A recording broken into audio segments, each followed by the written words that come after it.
Kermit Gosnell is a so-called doctor from Philadelphia. He's on the 5th week of his trial. He was an abortion doctor, except, this is amazing, he was never licensed to be an OBGYN.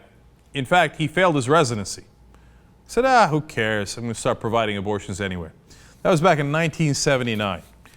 Look, there's 100 things outrageous about this case, but the Pennsylvania Department of Health has been so incredibly negligent, it's unbelievable. They inspected him once in 79. They're supposed to inspect him, by the way, every year. Then in 1989, then in 93, and then never again. So it was 16 years. By the way, to be fair, they did inspect him in 2009. That's because a woman, a 41-year-old woman, had died while he was doing surgery on her. You're going to get a sense of why in a second. They're charging him in the deaths of 7 babies and the overdose death of that patient in 2009. Now, that's the tip of the iceberg on what this guy's been doing for a long time. First of all, he does abortions that are illegal, that are past 24 weeks.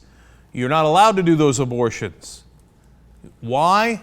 Now, it's very sensible. You can disagree with the Supreme Court making a decision on that. But as far as legislation goes and what the country agrees with, the country does agree with the idea of both allowing for some legal abortions before viability and making sure it is illegal after viability, which is actually very sensible. He was killing babies after they were viable. Some of them would come out alive and then he would kill them. Okay, for the pro-life people who are upset about this, look, I get it, but you have to understand something. We're all upset about it. Nobody is in favor of what he's doing. What he's doing is illegal by today's laws, not the laws you want, today's laws. And the reason the laws are set that way is nobody thinks a baby should be born and then you kill it. Nobody thinks that. So he would call it, quote, ensuring fetal demise. But the reality is some of those babies were not fetuses.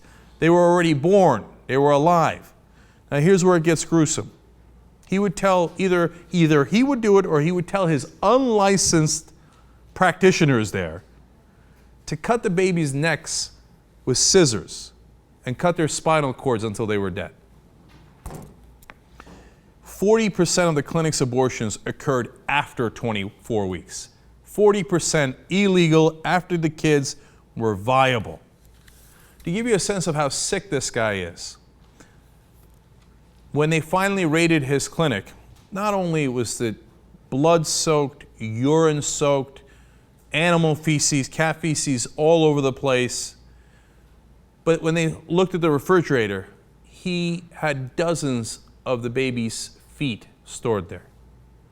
He claimed it was for DNA purposes. What DNA purposes?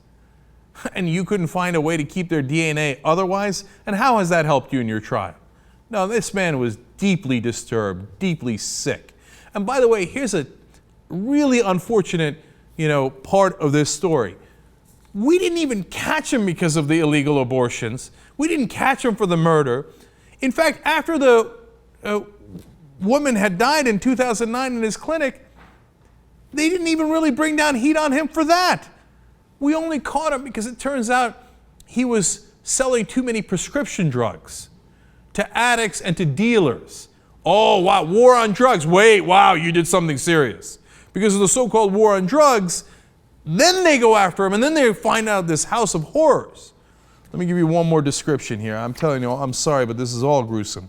Here's how the Washingtonpost described it. They found semi-conscious women scheduled for abortions were moaning in the waiting room or the recovery room, where they sat on dirty recliners covered with blood-stained blankets. This guy had no business being in business in the first place, doing any of these procedures. He was literally not licensed to do it in terms of being an OBGYN. He had 15-year-olds working there, 50-hour weeks, exposing him to this stuff. And why did he do it? Of course, he did it for cash, and obviously because he's a very disturbed guy. They found $250,000 in cash in his house. Obviously, a lot of that was from the drug dealing as well. And as you look at this, look, this is one case we should all be able to agree on. This is what all of us as a society want to avoid. This guy is sick, he's facing the death penalty, and at a bare minimum, he should get a life sentence if all this is proven in a court of law.